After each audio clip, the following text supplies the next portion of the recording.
This is a film about that scale and grandeur. This is a film about that military achievement. This is a film about a people who for all time shattered the legend of Nazi invincibility. This is a film about victory and defeat. German victory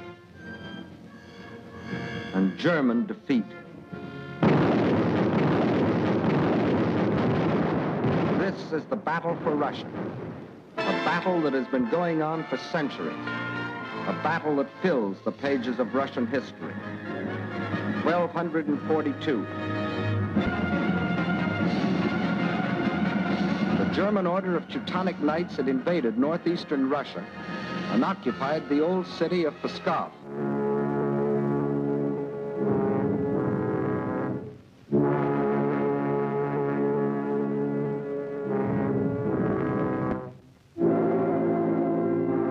Under the leadership of their Grand Master, von Bock, they threatened to enslave the whole population of that area, including the capital, Novgorod.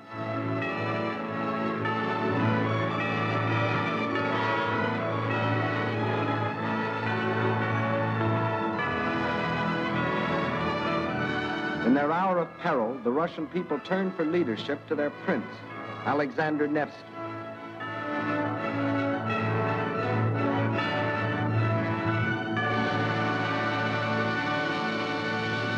And on April the 5th, 1242, on Lake Peipus, the Russians met the might of the German forces.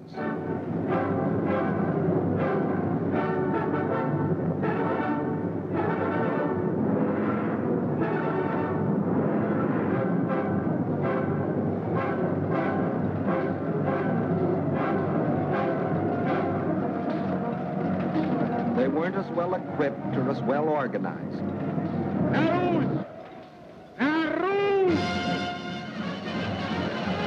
But in their hearts was a flaming courage, a flame so fierce that it pierced the German army.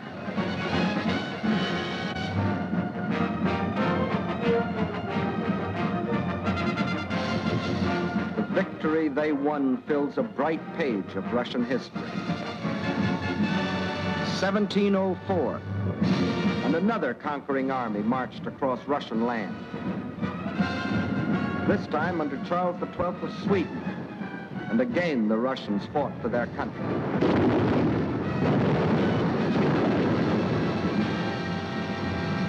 Led by their emperor, Peter the Great, after 5 long years of war, they defeated the Swedes in the historic Battle of Poltava.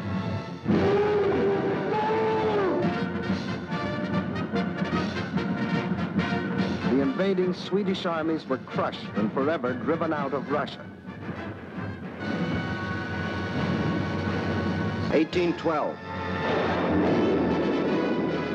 Napoleon and his armies had blazed their triumphant way across Europe and were marching on Moscow. The conquering armies entered the city, but they entered a city in flames. Even in that day, Russian earth was scorched earth to an invader. And once again, the invader was forced to start the long march on the road back out of Russia. 1914, and another German army, this time under Kaiser Wilhelm, set out to conquer Russia.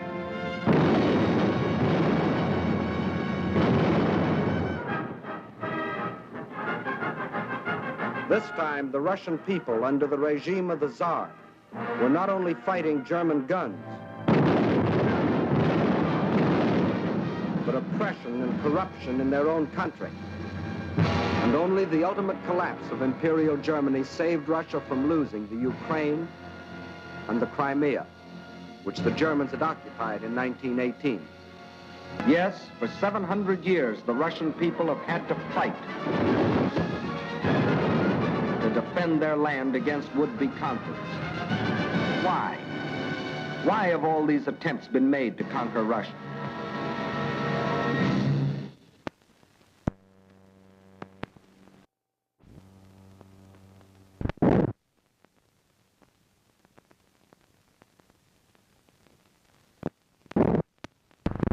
Perhaps Russia itself can provide the answer. Here it is, 1/6 of the Earth's surface, reaching from east to west nearly halfway around the world, and southward from the North Pole to the borders of India. One country of 9 million square miles. That's our own country 3 times over, or all of North America and 1 million square miles to boot. The sun never sets on Russia. When it is dusk on its western borders facing Europe, it is already dawn on its eastern borders facing the Pacific.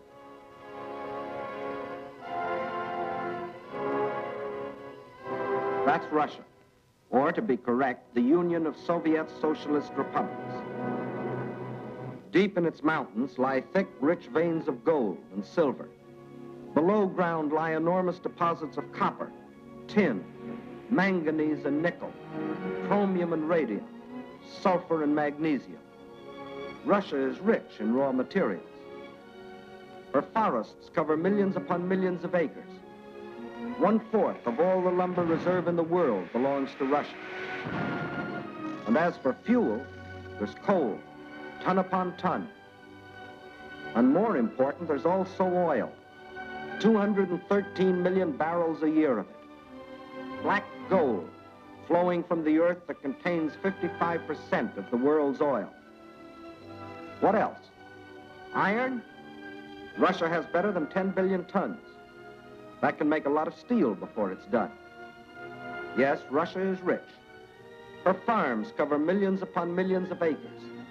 The rich black earth that, besides giving forth oil and coal, will also grow everything from sunflowers to lotus. The tea her people drink in such huge quantities, and the tobacco that they smoke. Cotton grows here too, 3,800,000 bales a year. And sugar. And on the pasture land, the animals grow fat for food and wool for clothing. While on the warm plains, the fields of grain stretch as far as the eye can reach. Corn, oats, hops, rye, and don't forget wheat, 1/3 of the world's best. Yes, Russia is very rich, for it has not only raw materials and the products of its soil. Russia is also people.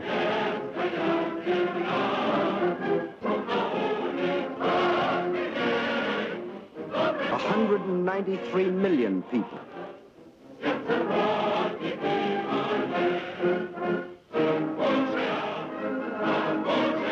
People of every race, color, and creed. People coming from the many different republics that comprise the Soviet Union.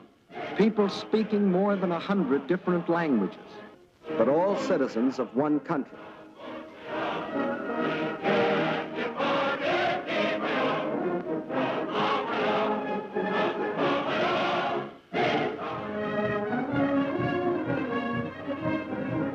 Whether they are the great Russians, the descendants of the first settlers of this vast area, and for 1,000 years its main population, or Cossacks, the famous horsemen from the open plains of the Don River Valley.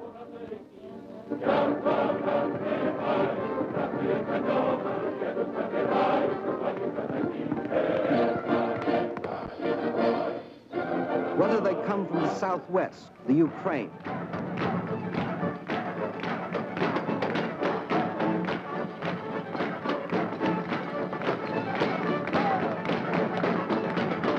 here in the breadbasket of the Soviet Union live the Little Russians, better known as Ukrainians, and beside them the Moldavians and Bessarabians.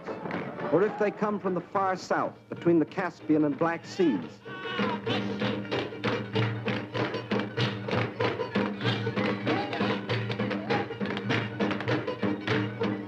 where we find the Armenians and the Georgians, the Ingush, the Cherkess, rugged as the high peaks of their native Caucasian mountains.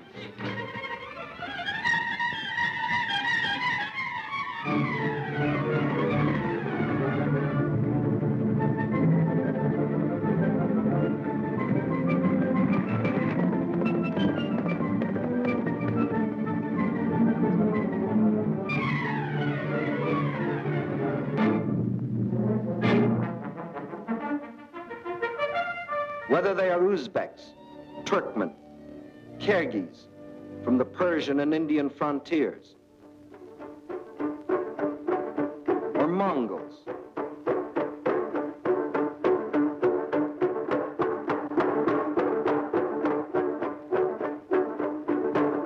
the Bashkirs, the Turco-Tartars, the Buryats, the Yakuts from far beyond the Ural Mountains, or the people of the ice country, hunters like the Zounds, or settlers like the Laplanders.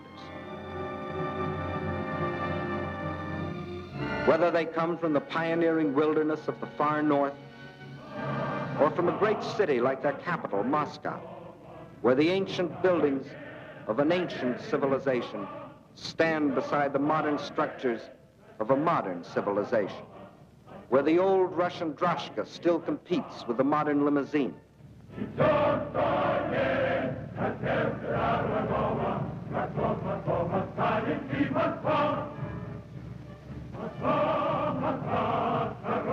Whether they work in factories or as soldiers, whether they are bricklayers or traffic cops, sailors or riveters, school children or farmers, nurses or engineers, window washers or salesgirls, housewives or postal clerks, radio announcers or stewardesses, scientists or typists, musicians or ballerinas.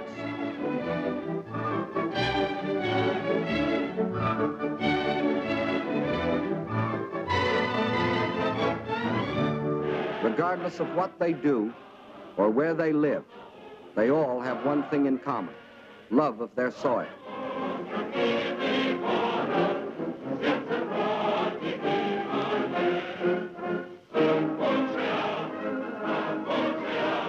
That is Russia.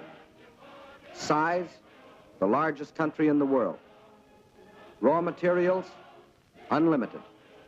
Manpower, 193 million. These are the three reasons why every conqueror in history has wanted Russia. And these are the reasons why the modern would-be conqueror wrote, "When we speak of new territory, we must think of Russia. Destiny itself points the way there." Yes, as we have seen, Germany's spirit of aggression was handed down from generation to generation. And now, in Hitler's Germany, the dream was world conquest. To such a dream, there could be only one answer: collective security. So with this objective, in 1934, the Soviet Union joined the League of Nations. Again and again before the League, its representatives urged binding agreements to support by collective action any nation submitted to attack. The state I represent entered the League with the sole purpose of the maintenance of indivisible peace. The League of Nations is still strong enough by its collective actions to avert or arrest aggression. There is no room for bargaining or compromise. But while some members of the League were pleading vainly for the use of collective force to stop aggression, the world saw other members, Germany, Italy, Japan, withdraw from the League to follow the path of aggression. Manchuria, Ethiopia, then Hitler invaded Austria, Czechoslovakia, and in 1939, Poland, first step on the road to Russia. But his eastward march was interrupted by France and Britain declaring war. So the Germans were forced to turn west, and in 1940, as we have seen, wiped the last opposition from Western Europe. And while the Nazis were unsuccessfully trying to beat Britain to her knees, the German generals were already planning to resume the interrupted Eastern Blitz. The road to Russia was now open. But before that attack, preliminary steps were necessary. South and east of Germany are Hungary, Romania, Bulgaria, Yugoslavia, and Greece. And Hungary had grain, rich fields of it. Grain too good for Hungarians when German soldiers have such good appetites. Hungary had bauxite. Bauxite makes aluminum, and aluminum makes planes. and Hungary had an army. Not the battle-trained German army, but good enough to throw against Russian guns.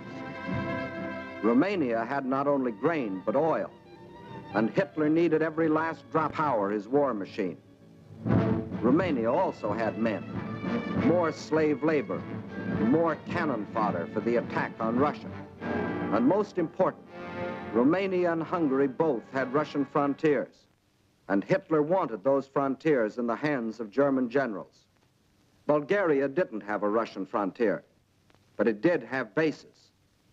Bases on the Black Sea, bases for German submarines to prey on Russian shipping.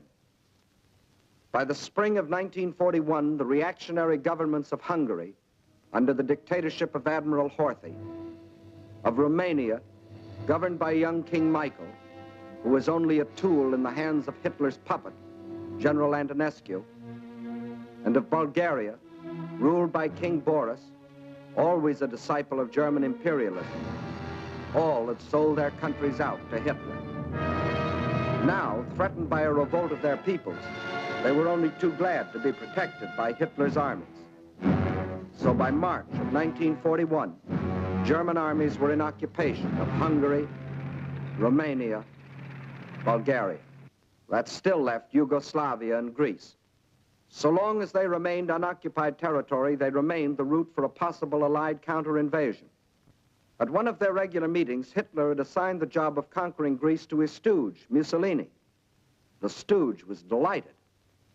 Here was his chance to prove to his people that he too was a conqueror. But he was wrong. Perhaps the uniforms fooled him. Something did.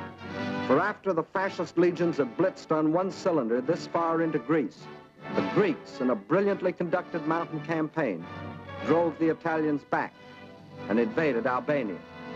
Hitler was enraged. The failure of his stooge to protect his southern flank was delaying the attack on Russia. He sent a final ultimatum.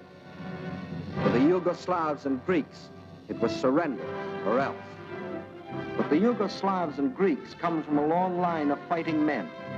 Nazi slavery didn't appeal to them.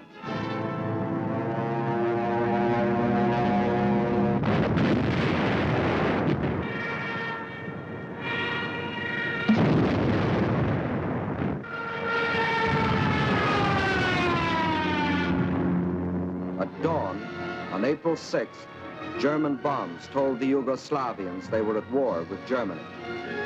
The Nazis and Italians launched a powerful and coordinated attack from all their bases, supported by virtually unopposed aerial bombardment.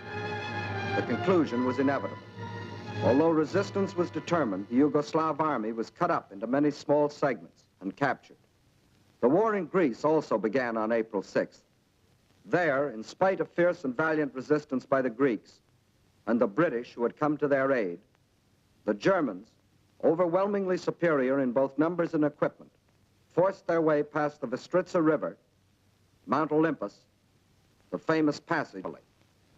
And by the end of April, the swastika flew over the ancient city of Athens.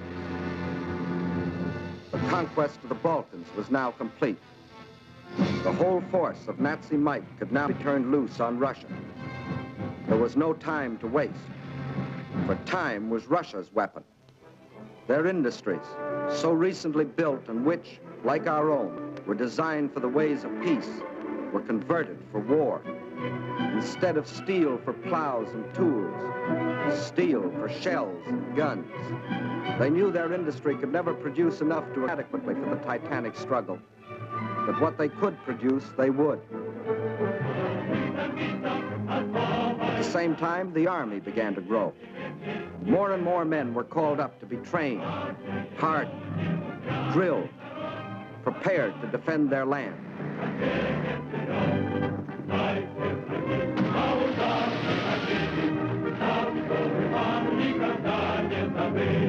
With the conquest of the Balkans, the Nazis had a solid front from the Black Sea to the Baltic, but the Russians had built themselves a buffer to take some of the steam out of the Nazi punch, no matter where it landed.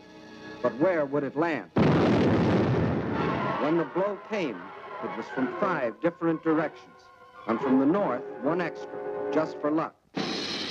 That was the big day. dawn broke, nearly 200 Axis divisions, more than 2 million men, plunged into a front 2,000 miles long, reaching from the White Sea to the Black. Their aim, the annihilation of the Red Army in a decisive battle on the frontier.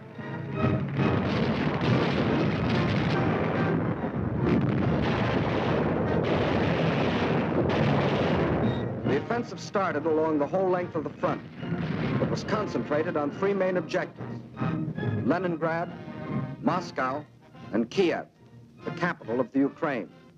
In the first 30 days, von Lieb's forces drove to within 125 miles of Leningrad, while the Finns under Mannerheim, supported by the Germans, began a drive from the north to encircle the city.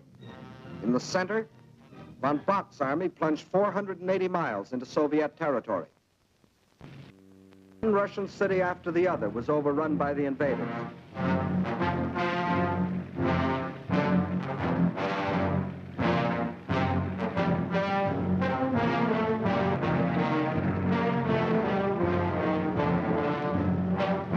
And on July 17th, they captured the first main objective, Smolensk, regarded as the key to Moscow. Simultaneously, in the south, von Rundstedt's forces cut deep into the Ukraine. This was blitzkrieg at its best. The world gave Russia another 6 weeks, and the Germans issued a communique. The issue in the east has already been settled.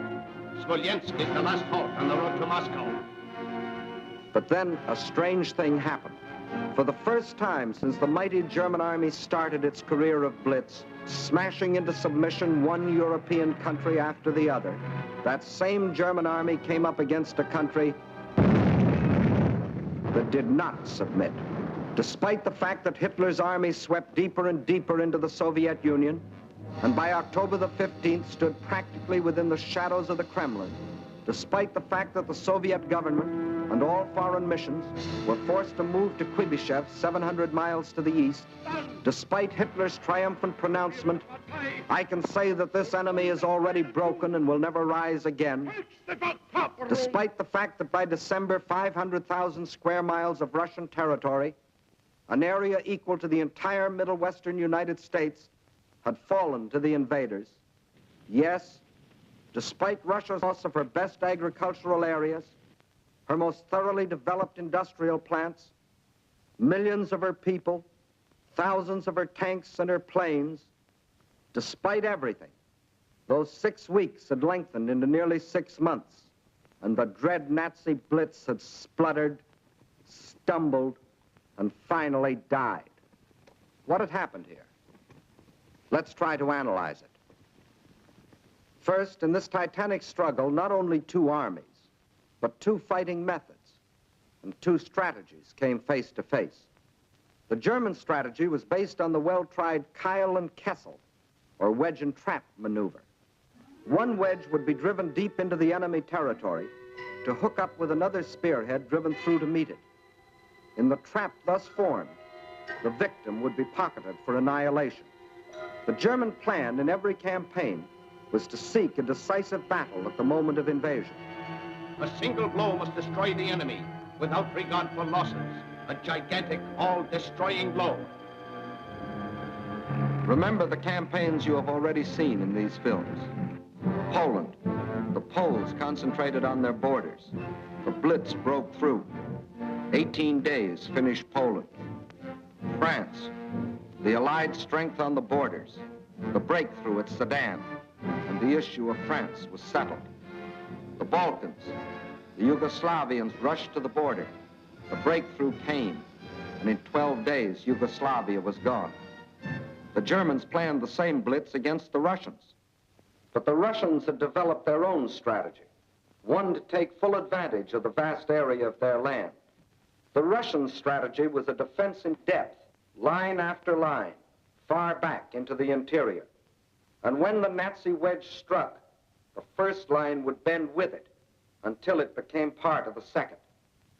Again, the wedge would strike. Again, a segment would be lost. But again, the line would bend until it became part of the third. So the deeper the Germans plowed into Russian soil, the stronger their opposition. until finally they faced an unshatterable wall and were robbed of their chance to hit that all-destroying blow they had counted on. The result? The Germans conquered land and lost the campaign. For the Russian tactics kept the main bulk of their armies intact and made a long war inevitable instead of that quick decision the Germans sought. And the Russians had other tactics that threw the Germans for a loss. Germany had developed blitz warfare, mechanized warfare, armies on wheels, juggernauts to crush everything before them. But the Russians found a way to drag them out of their traveling fortresses. They used their cities as strongholds and made the blitz come to them down alleys.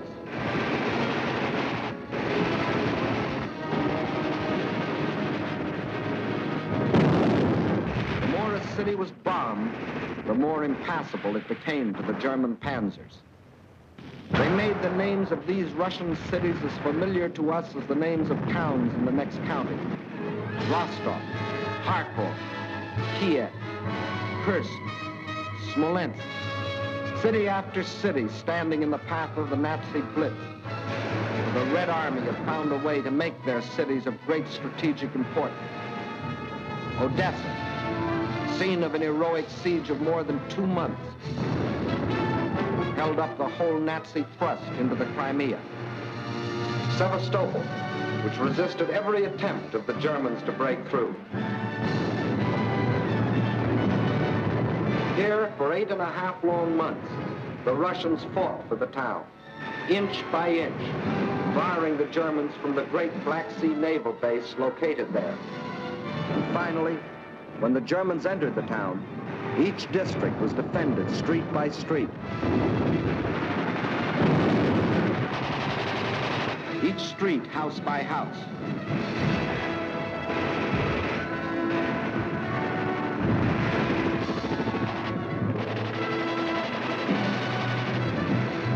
Each house, room by room.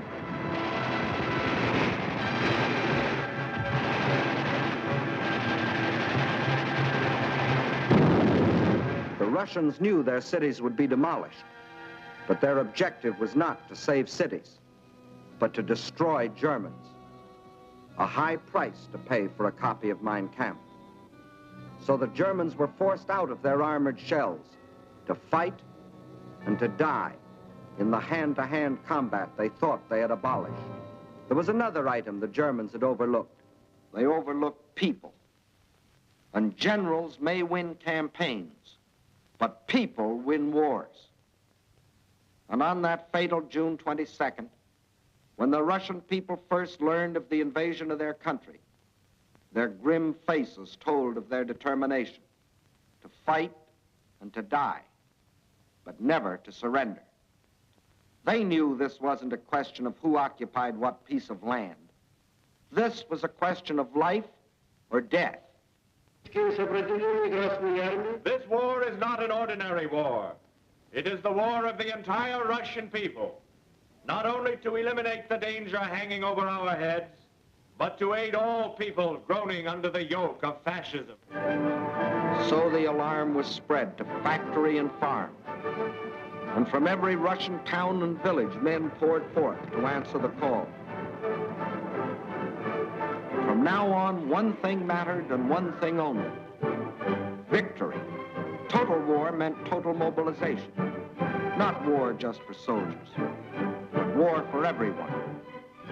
Young or old, male or female, made no difference. Age had nothing to do with it. If you were only 12 years old, there was work for 12-year-olds to do. Sex had nothing to do with it. If you could hold a rifle, you were a soldier. If you could turn a lathe, you were a soldier. If you could harvest the fields, you were a soldier. If you could handle a locomotive or pilot a ship or guide a tractor, you were still a soldier. For everything you did was part of that total war. Nothing that the enemy could use was left behind. Not a yard of wire or a pound of iron. Not an acre of wheat or a head of cattle. And the old men stood watch over the fields, ready to give the word to burn at the first sight of the enemy. Scorched earth. What can't... Scorched earth. What can't be withdrawn must be destroyed. That meant the factories, the plants, the oil depots. Flames claimed them all. The giant dam at Dnipro, into which had been poured not only steel and concrete, but 5 long years of Russian toil and Russian sweat to yield the miracle of electricity to the farms and people of the Ukraine. Now, rather than let the power it generated fall to the enemy, they destroyed it. Scorched earth, the land they had lived on and worked on, their forests, their fields, their farms. They surrendered them to the flames, but not to the invaders. That was the scorched earth. And for action behind the German lines, a new army was formed. An army without uniforms, whose home was the forest, and whose front was the enemy's rear. A guerrilla army. A minimum of glory and a maximum of determination. Their achievements were seldom recorded. Look well at these faces. You will never see them again in the ranks of war prisoners or read their names over heroes' graves.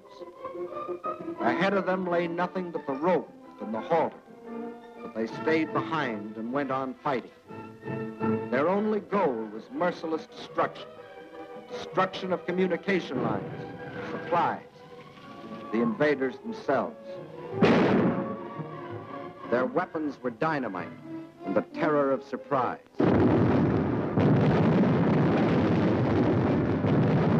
They asked for no mercy, and they gave none.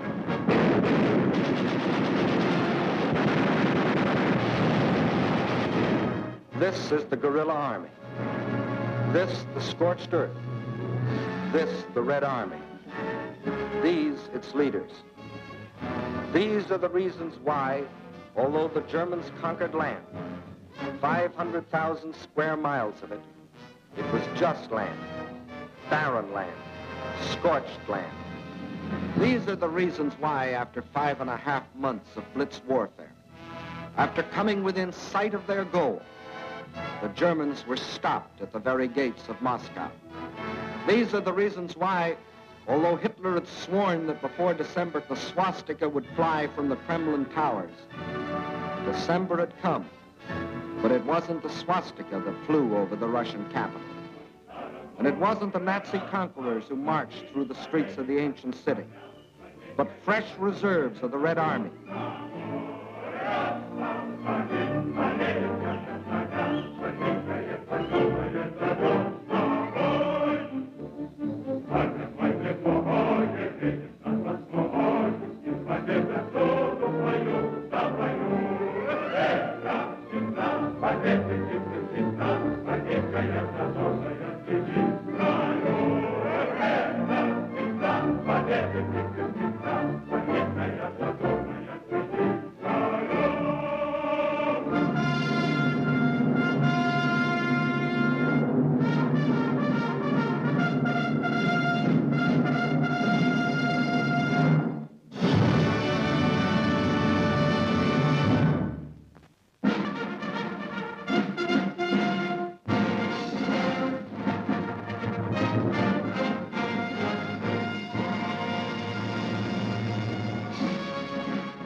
You saw the Russian people's historic defense of their land against centuries of unsuccessful invaders.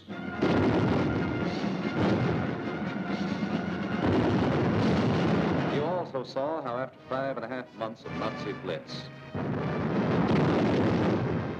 the Russians stopped Hitler at the very gates of Moscow, and how, in spite of Hitler's prediction that by December of 1941, the swastika would fly over the Kremlin towers, December had come. But it wasn't the swastika that flew over the Russian capital.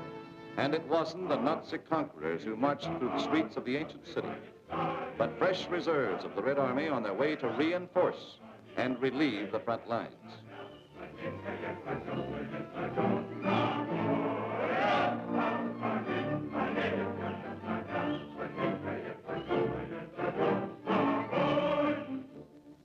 The Russians read this appeal and knew what it meant. They remembered that in their past history, the time always came when they could turn and strike back. The time had come. Their old ally, the Russian winter, had carpeted the Russian land.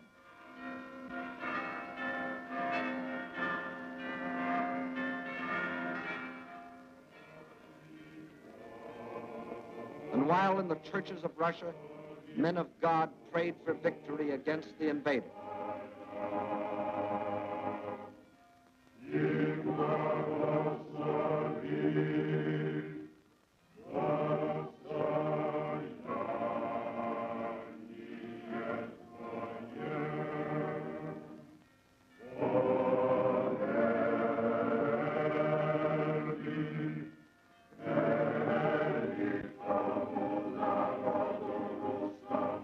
in the front lines, the men of the Red Army listened to the long-awaited order of the day. The whole world is looking to you to destroy the German hordes. The war you are fighting is a war of liberation, a just war. Death to the German invaders. Fighter command ready. Bomber command ready. Parachutists ready. Artillery in position. Tanks manned. Cavalry in position. Infantry ready. Beyond those hills is the enemy. Alive! Alive! Alive! Alive! Alive!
Now it was the Germans' turn to fight for their lives.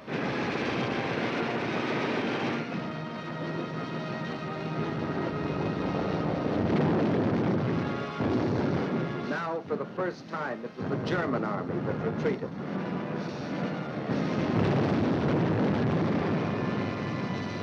Now it was for the Germans to learn the terrors of strafing.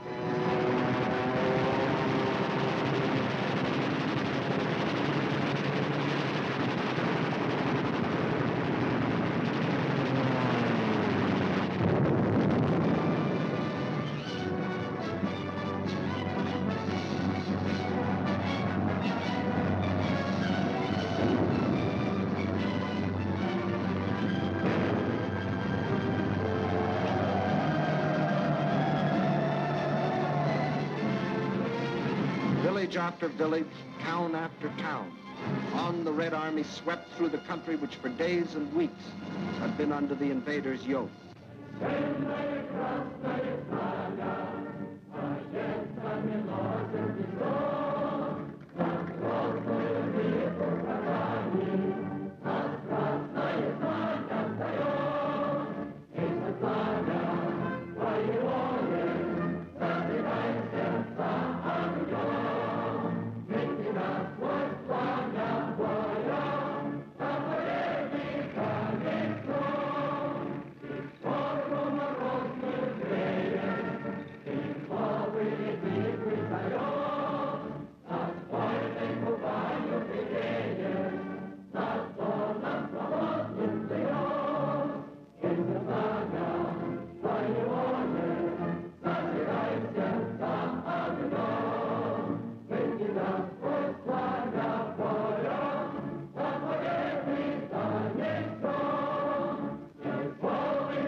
Out of the cellars, out of the forests, out of only they know what hiding places, come the men and the women and the children that had once called these towns home. Soldiers and guerrillas find wives and mothers. Friends are reunited. There is thanksgiving in their streets, thanksgiving in their hearts. But there is also something else, something they will never forget, their ruined homes, the shattered towns they once had known as thriving and prosperous communities. They stand gutted now, ghostly relics of what they once had been. Nothing has been spared.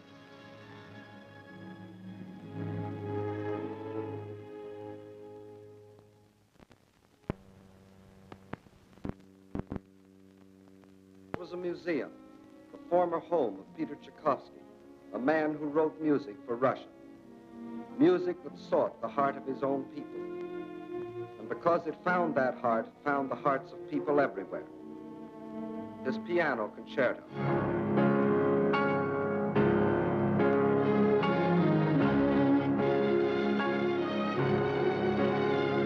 The Fifth Symphony.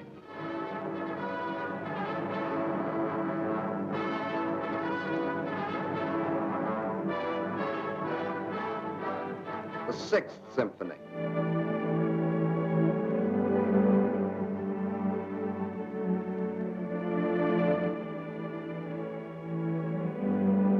His work was, is, and always will be inspiration to countless millions. But it brought only one inspiration to the Nazis: vandalism.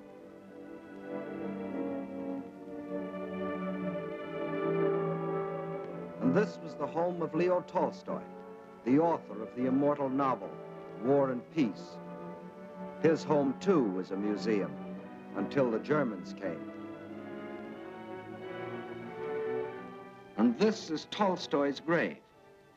If the Nazis buried nearby had read his famous book, they would have learned their fate beforehand. But there were other dead the Nazis didn't bury. Russian dead. They weren't soldiers, and they weren't killed in battle.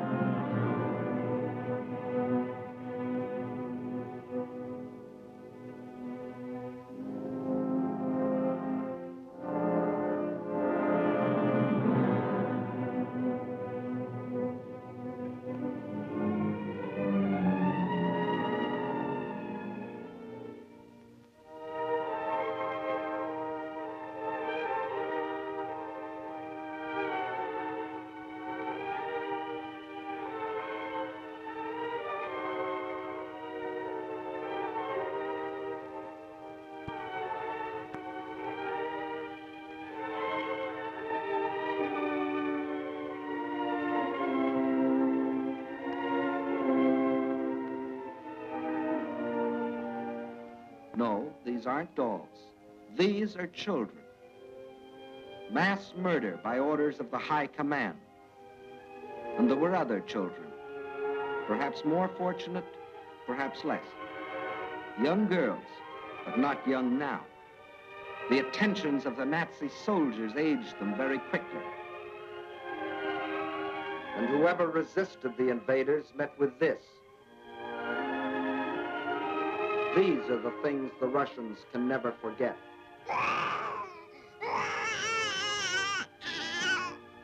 These are the things the Russians will never forget. These are the reasons why every Russian pledged his life to uphold this sacred oath.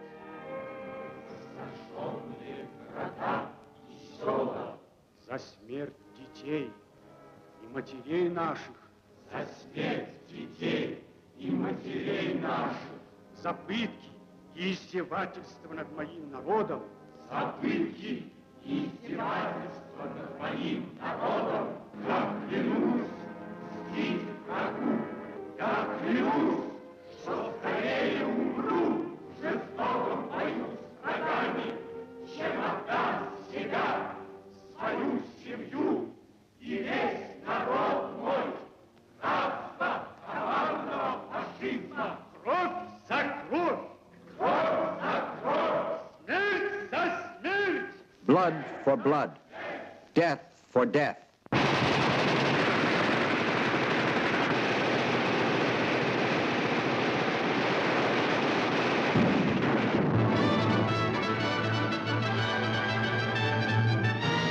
That is the reason the Russians smashed on, deeper and deeper, along the entire front from Rostov to Leningrad.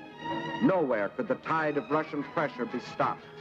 And by spring of 1942, this area was delivered from the Germans. But this was not the important result. Not that this town or that village was retaken, but that the whole legend of Nazi invincibility had been shattered. German armies could retreat too. German armies could be defeated. German troops could be captured.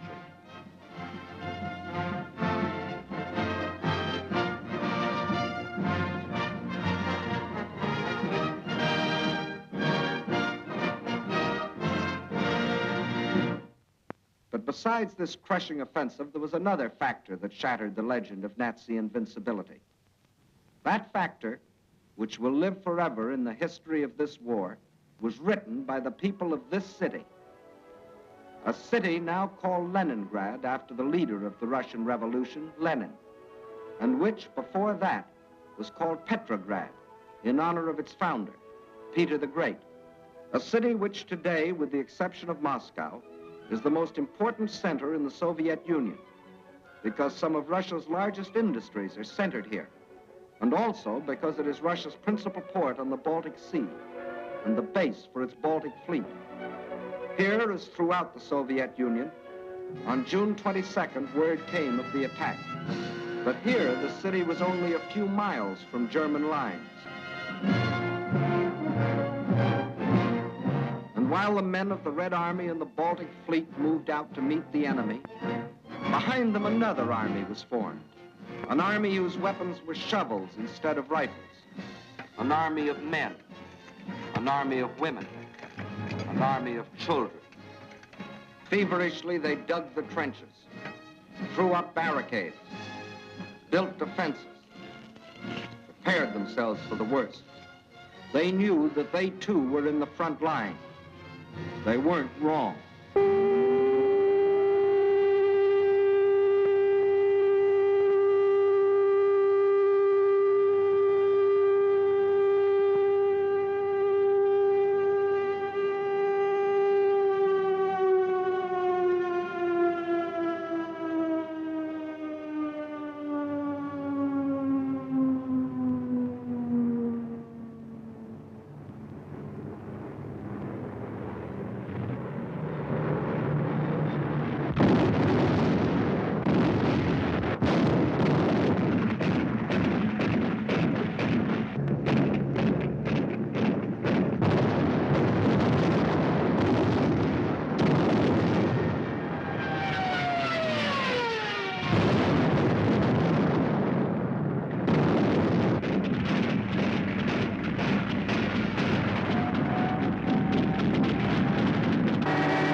Leningrad's baptism of fire didn't stop with the darkness.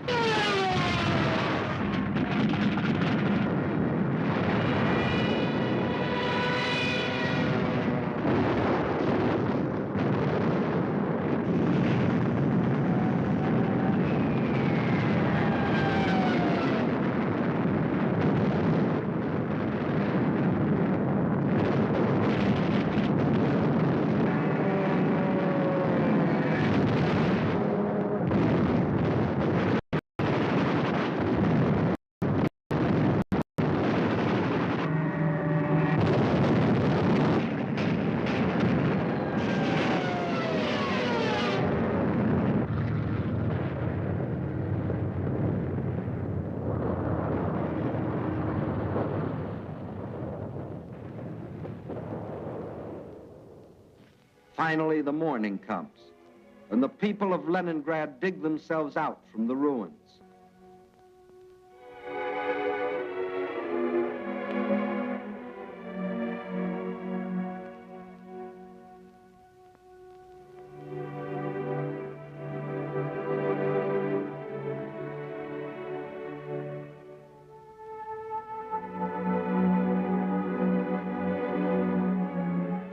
They seem very similar here to the people of London, of Rotterdam, of Warsaw. As in those cities, there were ruined homes, museums, and other important military objectives, like the Russian Dumbo from the Leningrad Zoo. But there was one important difference. Bombing from the air was only one small part of what the people of Leningrad had to face. In September, the Nazis surrounded the city and announced it was cut off and doomed. The German commander sent the city an ultimatum demanding its surrender. He is still waiting for the answer. Thus began the siege of Leningrad, a siege that was to last for nearly 17 months. In Leningrad, as everywhere else in Russia, the winter came early that year. A cold, hard winter, the hardest in years. But here, unlike everywhere else in Russia, the winter wasn't an ally, but an enemy. Here, the 10, 20, 30 below zero temperatures could only mean more suffering, more hardship. In the trenches outside the city, trenches of snow and of ice, the defenders stuck firm to their oath, to die if necessary, but not to go backward one more step. And the enemy, in spite of all its efforts, was stopped at the very gates of the city. A city now facing disease, famine, destitution. There was no oil for fuel, no power for the electric lines, but the people defied the elements and trudged the necessary miles to lathe and workbench. The pipes froze, water was shut off, so they dug holes through the streets until they could get to water.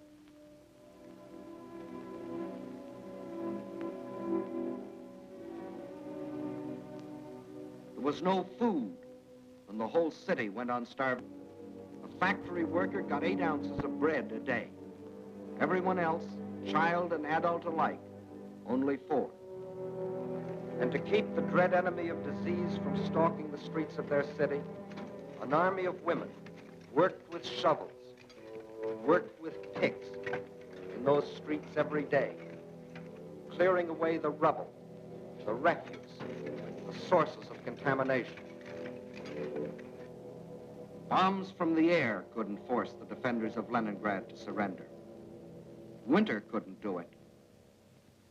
Hunger couldn't do it. So the Germans decided to shell them into surrender. For days, long-range guns hurled ton after ton of high explosives into the heart of the city.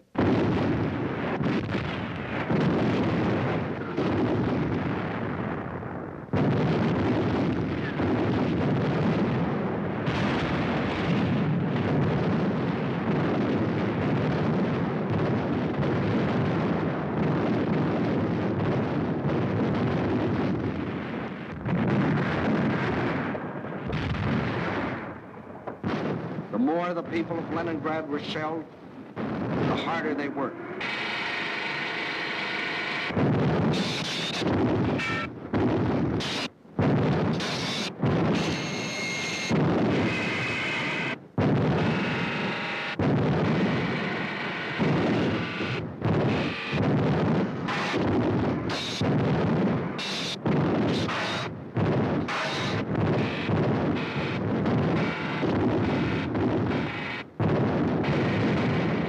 In a rain of high explosives, cut off entirely from the rest of Russia, with only their own hands to depend on. Their determination never faltered. Every day, more people died of cold, disease, hunger. This was Leningrad in its darkest hour. And then a miracle happened. To the west of Leningrad is the Baltic Sea, and to the east and north is Lake Ladoga, 7,000 square miles of inland water. The Finns and the Germans occupied one border of the lake to about this point, and in the south the Germans controlled the lake to here. Between these 2 points was a stretch of lakefront still in Russian hands, but there was nearly 100 miles between this shore and the beleaguered city. 100 miles of what had been open water and was now snow-covered ice.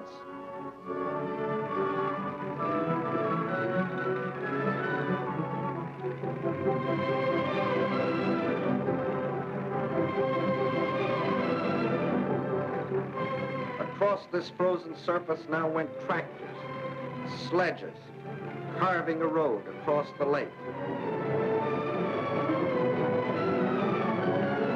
And soon across this highway, from the far side of the lake, poured a stream of trucks, bringing in food, oil, grain, fuel, truckload after truckload of fresh life for the people of the city.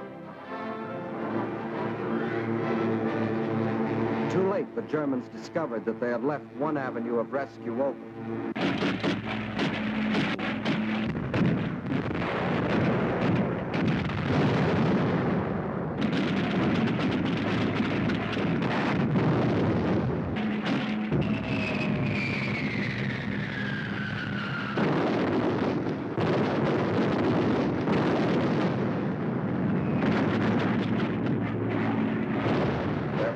Bombed the road, but the trucks kept rolling, by day and by night.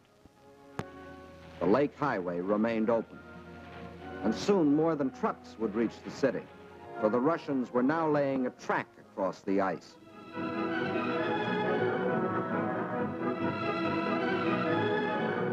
To the heroes of Leningrad, says the inscription on this locomotive as it starts its pioneer voyage. From the far shore of the lake, it brings food, medicine, supplies of all kinds. Across the lake and into Leningrad, this train is but the first of many. Trains that not only brought in supplies, but that could take out the wounded, the sick women, the half-frozen children. All those that needed better care. All winter long, the lake traffic continued. And all through that terrible winter, the men of the Red Army, outside the city, found the strength not only to defend, but to attack. Time after time, they hurled themselves against the invader, driving him inch by inch back from the city's outskirts.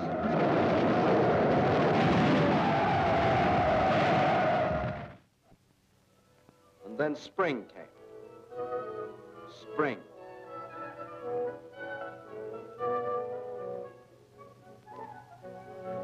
Outside Leningrad, the snows begin to thaw, and German bodies are washed from their icebox graves, mute evidence of Russian tenacity.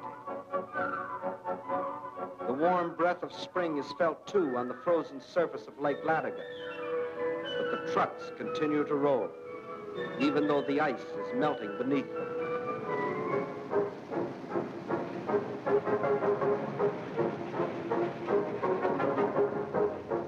Spring, as it invariably does, comes to the city, too.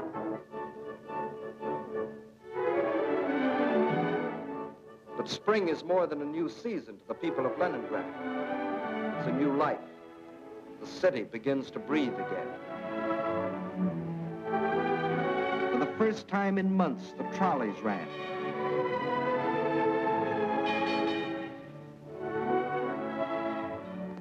That first day, it seemed that every man and woman and child in the city had to go for a ride.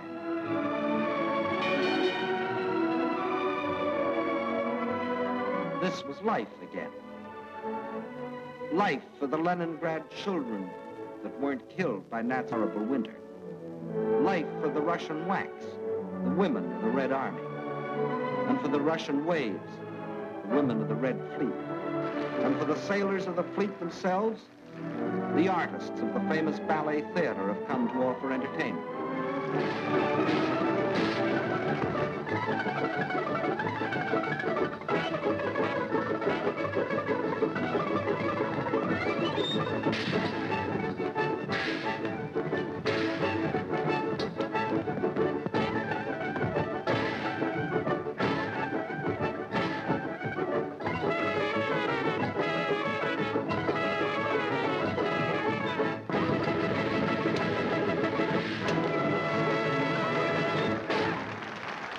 Spring is here.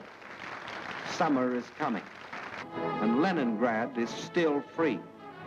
Although some Germans did finally succeed in getting into the city.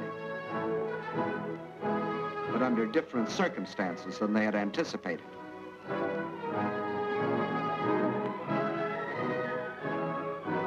Yes, here too the legend of Nazi invincibility was shattered against the iron will and courage of a determined people. The citizens of Leningrad have proved that generals may win campaigns, but people win wars.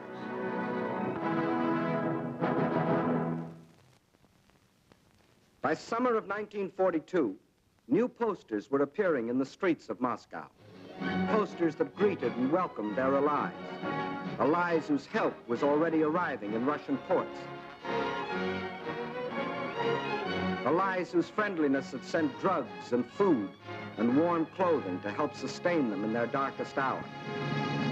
But in spite of all this, the staff of the Red Army knew that they still faced the most powerful enemy in history, and that that enemy would attack again. But when this attack came, the whole German strength was to be concentrated on one objective, the Caucasus and oil. The Caucasus Mountains represent one of the toughest military obstacles in the world. Towering peaks rising to heights of as much as 18,000 feet, with only one practical highway traversing them. And Baku, the biggest oil field, is on the other side. To reach Baku, the only feasible military route was along the coast to the Caspian Sea. But the map shows what a dangerously extended supply line this would entail. To make the operation a success for the Germans, the first necessity was control of the northern hub of the rail lines of the area and a new base of operations. That hub was a Volga River port we have come to know well, Stalingrad, named for Russia's present leader. The pride of this generation of Russians, for it was their city, built in their time. With the capture of Stalingrad, the Nazis would have a base from which to launch a flanking attack on Moscow. With one master stroke, the Russian armies to the south would be cut off from help. And in the north, Russian factories, Russian farms, and Russian armies would be practically cut off from Caucasus oil, and also from American and British supplies, which were shipped to Russia through Iran and Iraq. German control of the entrance to the Volga and its two main ports, Astrakhan and Stalingrad, would be a crippling blow for Russia. For the Volga is the vital artery through which flowed the lifeblood of supplies.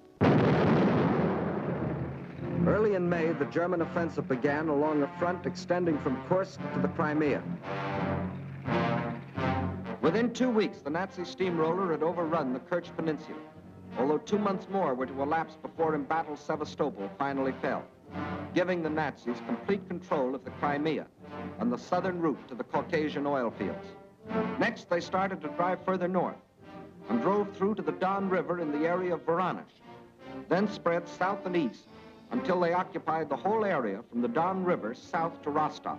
This left them in perfect position to strike against Stalingrad. Further and further south, the drive plunged on, and by the end of August, they had captured the oil fields at Maykock, needless to say, first demolished by the Russians, and reached the northern Caucasus. Yes, the Germans were only a few miles from their goal, the oil fields at Baku, but two barriers still stood between them, Russian mountains and Russian determination. The people of the Caucasus joined with the army to form an unshatterable wall against the full onslaught of the attack.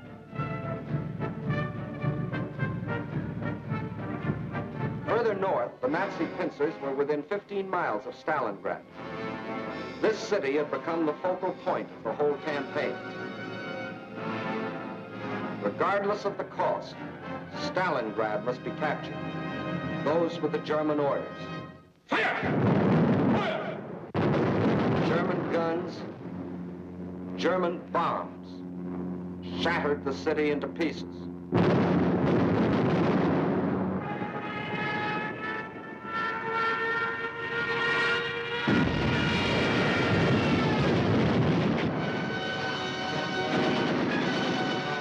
By September 20th, the Germans, after 30 days of grueling and ceaseless fighting, battled their way into the city's outskirts.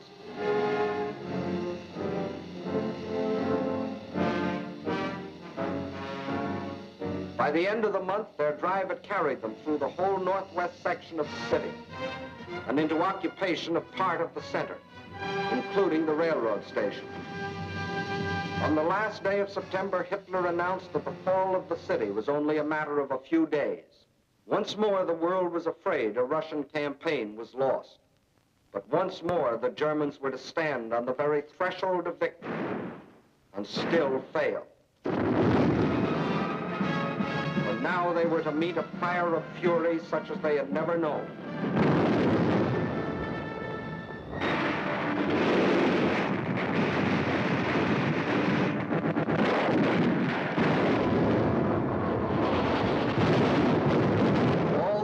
Before, the battles waged in the streets of Kiev, Rostov, Odessa, Sevastopol, these were all preludes to what happened in Stalingrad.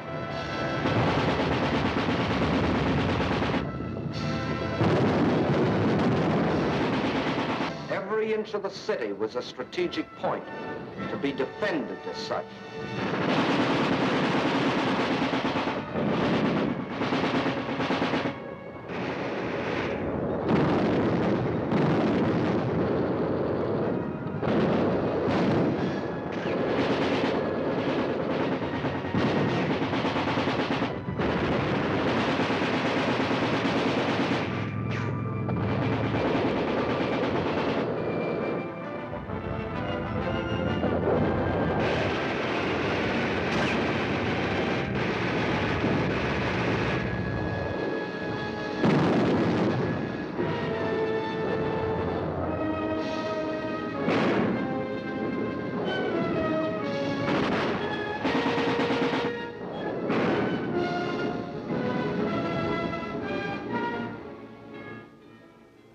By the end of October, snow covered Stalingrad.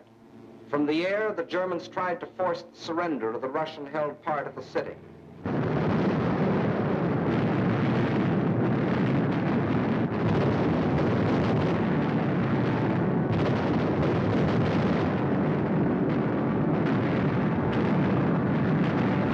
At the same time, the battle of the streets continued.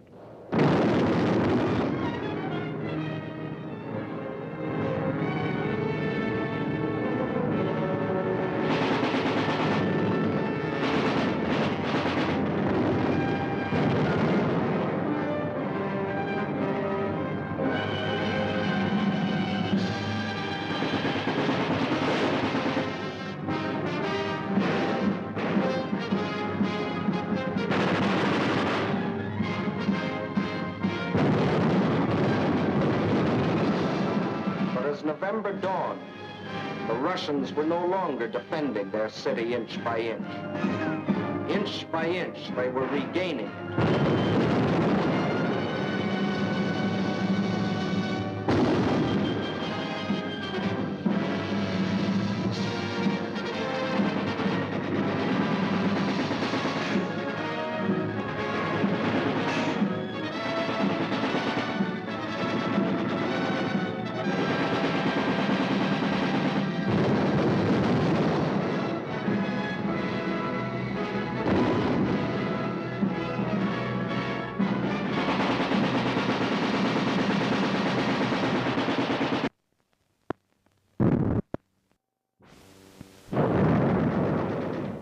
Now, as the whole world spoke in admiration of the city of steel, the ticker tape brought us breathtaking news. American and British troops had landed in and occupied North Africa. Further east, the British 8th Army was driving westward, pursuing the vaunted Africa Corps.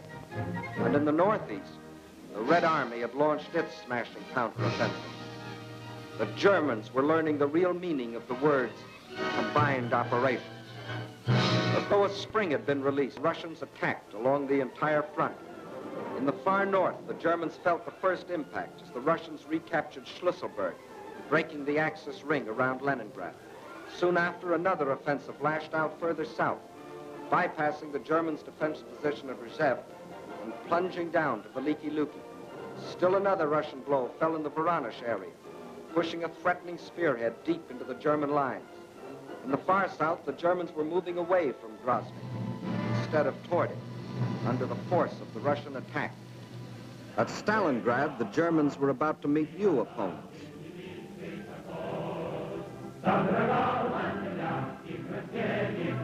Fresh reserves were arriving from far Siberia. They had been stationed there in case of trouble with the Japanese. Now these troops had been transported to relieve the embattled defenders of Stalingrad.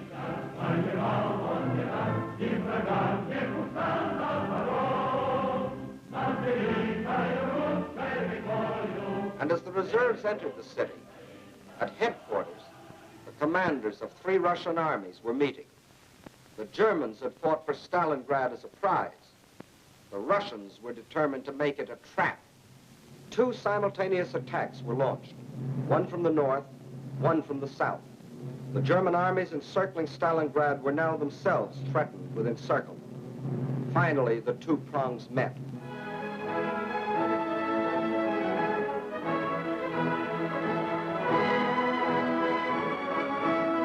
These battle-hardened soldiers of the Northern Army and soldiers of the Southern were emotional as children as they greeted each other.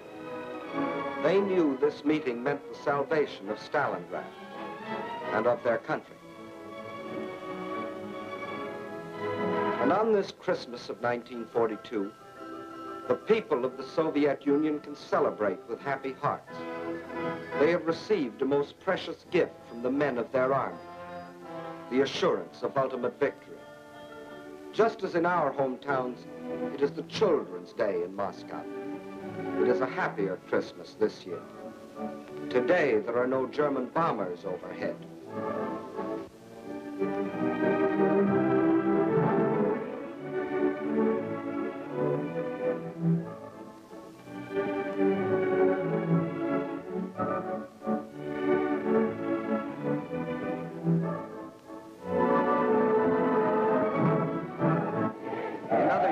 Russians, like ourselves, celebrated on New Year's Eve, but not now. The factories are just as busy as on any other night. The moment comes. It is the New Year. С Новым годом!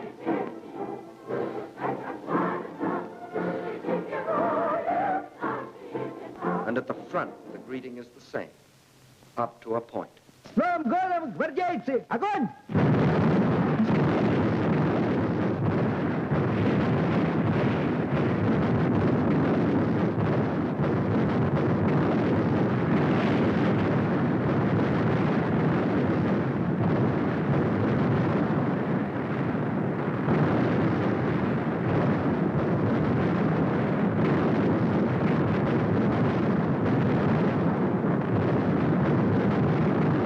Outside Stalingrad, the icy winter becomes a fiery hell.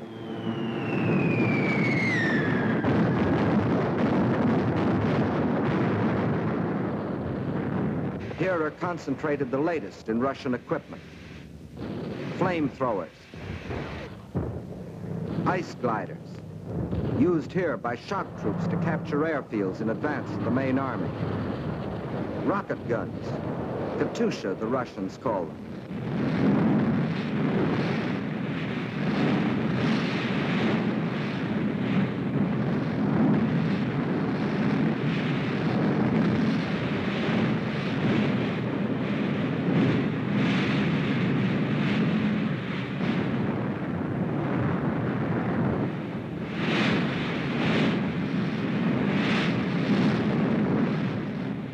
Every last resource of the Red Army was thrown into a crushing offense of ultimate destruction.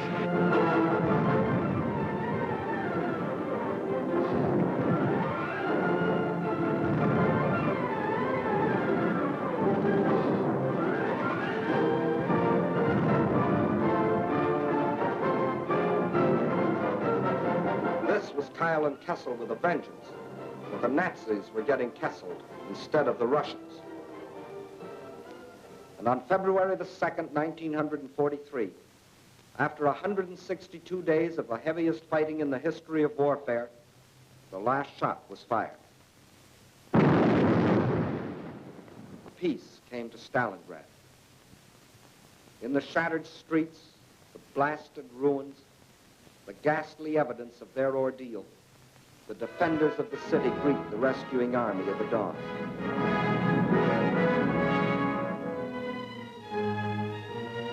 Stalingrad is free. The Nazis had capitulated.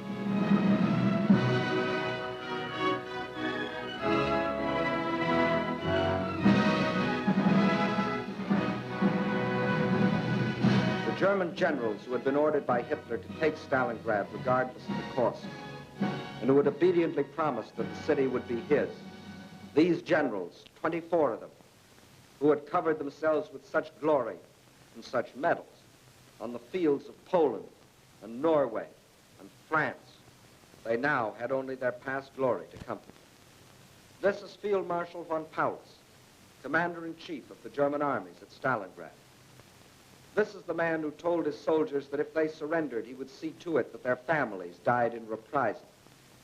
When he faced his captors, perhaps his worried expression reflected an anxiety that Hitler might take the same revenge on his family. For he knew that when he surrendered, Hitler lost not only a field marshal, he lost an entire army, 22 divisions, 330,000 men. These are the men who had been promised that as conquerors they would winter in Stalingrad. Well, it was winter, and this was Stalingrad. And here were the conquerors.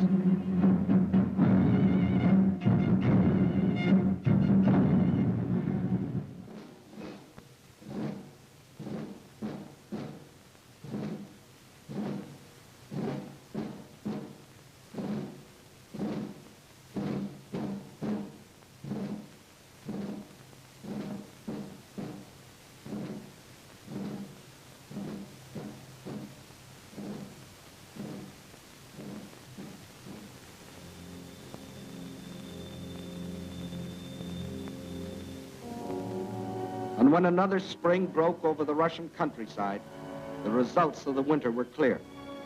The invader had been driven back far beyond the lines he had occupied a year earlier. 185,000 square miles of Russian land had been freed.